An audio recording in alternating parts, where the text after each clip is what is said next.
Hello, good afternoon student. मैं तारम sir आज एक बार फिर से कक्षा 12वीं अर्थशास्त्र विषय लेकर आपके सामने मैं उपस्थित हुआ हूँ।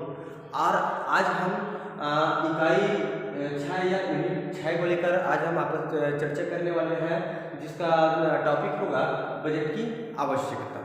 अरे समझना है ना, कक्षा 12वीं अर्थशास्त्र यूनिट 6 है ना, टॉपिक का नाम है बजट की आवश्यकता। इससे पहले टॉपिक में हम बजट का अर्थ परिभाषा, बजट की विशेषताएं पढ़ चुके थे। आज हमारा टॉपिक होगा बजट की आवश्यकता। अरे समझ ठीक है कि बजट की आवश्यकता क्यों पड़ती है ना, किन कारणों से बजट की आवश्यकता पड़ती है ना। तो ये इस टॉपिक पर आज हम चर्चा करने वाले हैं। ठीक है, तो ये वीडियो को बिना देरी किए अपन बजट की आवश्यकता के ऊपर आज ये चर्चा अपन जारी रखते हैं, शुरुआत करते हैं। तो सबसे पहले बजट की आवश्यकता क्यों पड़ती है ना, ये है ना। तो निम्नलिखित कारणों के कारण बजट की आवश्यकता पड़ती है। अरे समझ, ये जो निम्नलिखित जो कारण दिए हुए हैं, इन कारणों के कारण ही बजट की आवश्यकता पड़ती है। सबसे पहला कारण क्या है? सरकारी गतिविधियों में वृद्धि। अरे समझ है ना, सरकारी गतिविधियों में वृद्धि। ठीक है, क्या बोलते हैं, विगत कई वर्षों में सरकारी गतिविधियों में अत्यधिक वृद्धि हुई है ना। अगर विगत वर्ष की बात करें, अपन पिछले वर्ष मतलब देखते आ रहे हैं कि जो सरकार की गतिविधि है ना, उसमें क्या कई गुना वृद्धि हुई है। ठीक है, और क्या है, इसलिए इन गतिविधियों को संपूर्ण करने के लिए आवश्यक व्यय की पूर्ति हेतु बड़े साधनों को एकत्र करना होगा है ना। अतः इस बढ़ती गतिविधियों को पूरा करने के लिए या बढ़ती कार्यक्रमों को या कामों को पूरा करने के लिए बड़ी मात्रा में साधनों की आवश्यकता पड़ती है ना। बड़ी मात्रा में किसकी आवश्यकता पड़ती है? साधनों की आवश्यकता पड़ती है। बजट के अभाव में यह उन साधनों का उचित ढंग से क्रियान्वयन करना संभव नहीं होगा है ना। बजट के अभाव में क्या उन साधनों को उचित ढंग से संभव करना हो, मतलब क्रियान्वयन करना संभव होगा क्या? नहीं हो पाएगा। अतः इन्हीं कारणों से बजट की आवश्यकता महसूस की गई या बजट की आवश्यकता पड़ती है। अगर समझ, पहला क्या बोलते हैं? सरकारी गतिविधियों में वृद्धि। ठीक है ना, तो इसको कैसे डील करेंगे? बजट की सबसे पहली आवश्यकता यह है कि है ना, विगत कई वर्षों में सरकार की गतिविधियों में है ना क्या हुई है? कई गुना वृद्धि हुई है ना, कई गुना वृद्धि हुई है। अतः है ना, इसके लिए क्या करना पड़ेगा कि जितने भी मतलब अधिक मात्रा में साधनों की आवश्यकता पड़ेगी और उन साधनों को उचित ढंग से क्रियान्वित करने के लिए है ना बजट की आवश्यकता पड़ती है। यह बजट का होना अति आवश्यक है। अगर हम बजट है ना बजट करेंगे, पहले प्लान तैयार करेंगे, तो अभी तो बजट बनाएंगे है ना, तभी तो हम कार्यों को में वृद्धि कर सकते हैं, गतिविधियों में वृद्धि कर सकते हैं। बिना बजट के या बिना प्लान के हम है ना वृद्धि कर सकते हैं क्या? नहीं कर सकते। आगे समझ, तो सबसे पहला आवश्यकता क्या है? सरकारी गतिविधियों में वृद्धि। ठीक है, अब दूसरा है उत्पादन में वृद्धि। ठीक है, तो क्या है कि उत्पादन में वृद्धि करने के लिए भी बजट की आवश्यकता महसूस की गई, बजट की आवश्यकता पड़ती है ना। बिना बजट के हम उत्पादन में वृद्धि नहीं कर सकते हैं। अरे समझना, बिना बजट बनाए हम उत्पादन में वृद्धि नहीं कर सकते हैं। जैसे कि केंद्र सरकार भी जब बजट बनाती है तो मतलब हर क्षेत्र को लेकर चलती है ना। जैसे कृषि के क्षेत्र को लेकर चला है ना, तो कृषि बजट भी बनाती है। अरे समझना, कृषि बजट बनाती है, तभी तो वो सब बजट के हिसाब से कृषि के क्षेत्र में उत्पादन में वृद्धि कर सकते हैं है ना। इसी प्रकार अपन सेवा क्षेत्र को लेकर चलते हैं, तो सेवा क्षेत्र में कहाँ कहाँ कितना व्यय करना है या सेवा क्षेत्र से कितना आय प्राप्त करना है ना, ये सब बजट बनाया जाता है। उसके आधार पर ही सेवा क्षेत्र में प्रगति की जाती है या वृद्धि की जाती है। आगे समझ, तो ठीक है, तो ये क्या है? उत्पादन में वृद्धि करने के लिए भी बजट की आवश्यकता होती है। बिना बजट के हम उत्पादन में वृद्धि नहीं कर सकते है ना। क्या बोलते, देखो, बजट संबंधी नीति के माध्यम से सरकार उत्पादन में वृद्धि करने में सहयोग देती है ना। बजट संबंधी जो भी नीति बनाती है सरकार, उसमें उत्पादन में वृद्धि करने में सहयोग देती है। यह अर्थव्यवस्था में कृषि एवं उद्योग क्षेत्रों को आर्थिक सहायता दे सकती है ना। यह अर्थव्यवस्था में चाहे कृषि क्षेत्र हो या उद्योग क्षेत्र हो है ना, इनको क्या आर्थिक सहायता दे सकती है। अनुसंधान कार्य को प्रोत्साहन करने के लिए वित्तीय व्यवस्था कर सकती है है ना, जो अनुसंधान कार्य है ना, उसको शोध कार्य है उसको क्या करने के लिए, पूरा करने के लिए वित्त की व्यवस्था कर सकती है।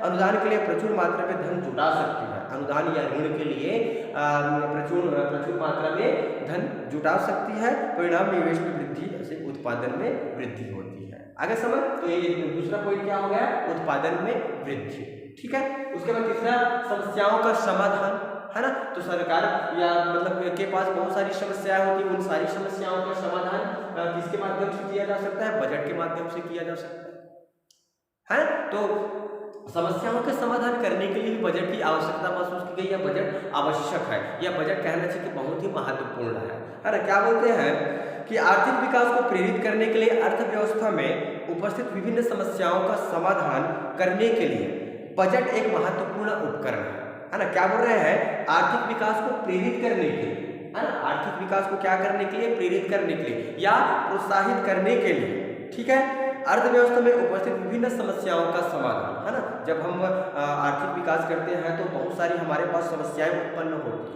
है ना, बहुत सारी क्या होती है, समस्याएं उत्पन्न होती है। तो इन्हीं समस्याओं का समाधान करने के लिए बजट एक महत्वपूर्ण उपकरण है। ठीक है, इन्हीं समस्याओं का क्या करने के लिए, समाधान करने के लिए बजट एक क्या है, महत्वपूर्ण उपकरण है। आगे समझ, है ना।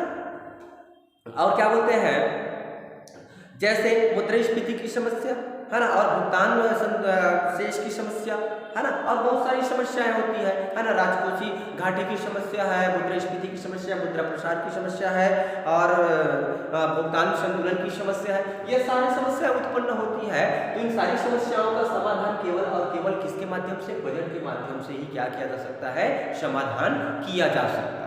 आगे समझ, क्योंकि बजट में ही राजकोषीय घाटा कितना रहेगा या कितना राजकोषीय घाटा प्राप्त करना है, भुगतान संतुलन को देखा जाता है, और मुद्रास्फीति, मुद्रा प्रसार, इन सारी समस्याओं का समाधान केवल और केवल बजट के माध्यम से ही हो सकता है। ठीक है, तो समस्याओं के समाधान के लिए भी बजट क्या होता है, आवश्यक होता है। आगे समझ, तीसरा पॉइंट, है ना, एक बार फिर से देखते हैं। पहला पॉइंट क्या है, सरकारी गतिविधियों में वृद्धि, अर्थात सरकार की गतिविधियों में वृद्धि करने के लिए बजट आवश्यक होता है ना। दूसरा पॉइंट है, उत्पादन में वृद्धि करने के लिए भी क्या होता है, बजट आवश्यक होता है। बिना बजट के उत्पादन में वृद्धि कर सकते हैं क्या, नहीं कर सकते। उसी प्रकार समस्याओं का समाधान, जैसे कि अभी मैंने मतलब आर्थिक समस्याएं बताया, है ना, जैसे मुद्रा प्रसार हो गया, मुद्रा संकुचन हो गया, राजकोषीय घाटा हो गया, भुगतान संतुलन हो गया, ये सब समस्याएं हैं। तो इन समस्याओं का समाधान हमको किसके माध्यम से, बजट के माध्यम से ही प्राप्त होता है। तो इस कारण भी बजट क्या है, आवश्यक है या महत्वपूर्ण है।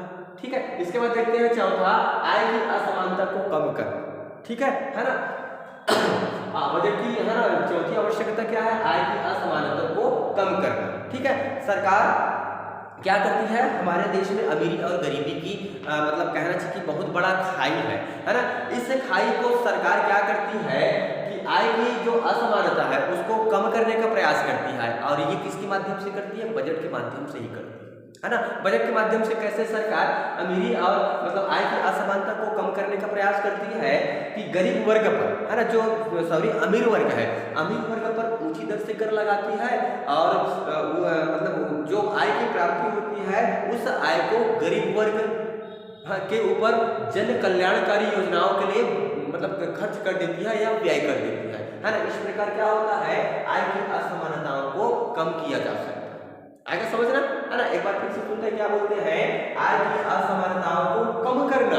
ठीक है, तो आय की असमानताओं को कम करना भी क्या है, बजट की मतलब महत्वपूर्ण है ना। बजट आय की असमानताओं को कम करने के लिए भी क्या है, अति महत्वपूर्ण है या बजट की आवश्यकता है ना। बजट के माध्यम से ही सरकार क्या करती है, अमीरी और गरीबी की भी जो खाई है या आय की जो असमानता है उसको कम करने का प्रयास करती है ना। इसके लिए सरकार बजट में क्या करती है कि अमीरों पर ऊंची दर से कर लगाती है, और इस प्रकार जो आय की प्राप्ति होती है उस आय को सरकार क्या कर देती है, जो गरीब वर्ग है उनके लिए कल्याणकारी योजनाओं पर क्या कर देती है, व्यय कर देती है। इस प्रकार असमानता को कम करने का प्रयास करती है।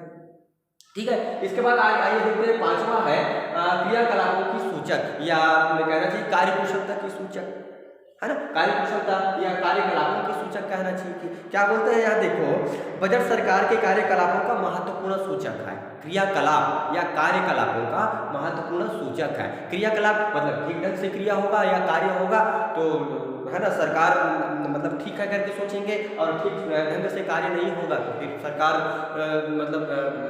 बुरी सरकार की मतलब में गिनती आएगी। ठीक है, तो इस बात का भी सूचक है बोल रहे हैं, है ना, मतलब क्रियाकलापों का सूचक, मतलब सरकार की क्रियाकलापों का सूचक, है ना। क्या बोलते हैं देखो कि नियोजित ढंग से आय प्राप्त करना बुद्धिमत्ता पूर्ण व्यय सरकार की कार्यकुशलता को दर्शाते हैं। मतलब नियोजित मतलब प्लानिंग के तहत क्या करना, आय प्राप्त करना और उस आय को बुद्धिमत्ता पूर्ण, है ना, क्या करना, व्यय करना सरकार की कार्यकुशलता को क्या करता है, बताता है या दर्शाता है। आगे समझ, है ना, मतलब क्रियाकलाप या कार्यकलापों का सूचक है ना। क्या सूचक है, कहना चाहिए कि बजट सरकार के क्रियाकलापों का सूचक है। और क्या बोलते हैं कि नियोजित ढंग से क्या करना, आय प्राप्त करना और उस आय को बुद्धिमत्ता पूर्ण ढंग से क्या करना, व्यय करना भी क्या है, मतलब सरकार का सूचक है या सरकार की बुद्धिमत्ता का सूचक है। बजट सरकार के कार्यकलापों का दर्पण है ना। बजट सरकार की क्रियाकलापों का क्या है, दर्पण है ना। इसलिए बजट की आवश्यकता महसूस होती है या बजट की आवश्यकता पड़ती है या बजट महत्वपूर्ण है। आगे समझ, है ना। एक बार फिर से देखते हैं बजट की आवश्यकता। तो बजट की आवश्यकता निम्नलिखित कारणों मतलब से होती है या निम्नलिखित कारणों के कारण हुई। पहला, सरकार की गतिविधियों में वृद्धि, दूसरा है उत्पादन में वृद्धि, तीसरा है समस्याओं का समाधान करने के लिए, चौथा है आय की असमानता को कम करने के लिए और पांचवा है क्रियाकलापों की सूचक या कार्यकलापों की सूचक। आगे समझ। तो बस आज के लिए इतना। आज हम देखें बजट की आवश्यकता। तब तक के लिए गुड बाय।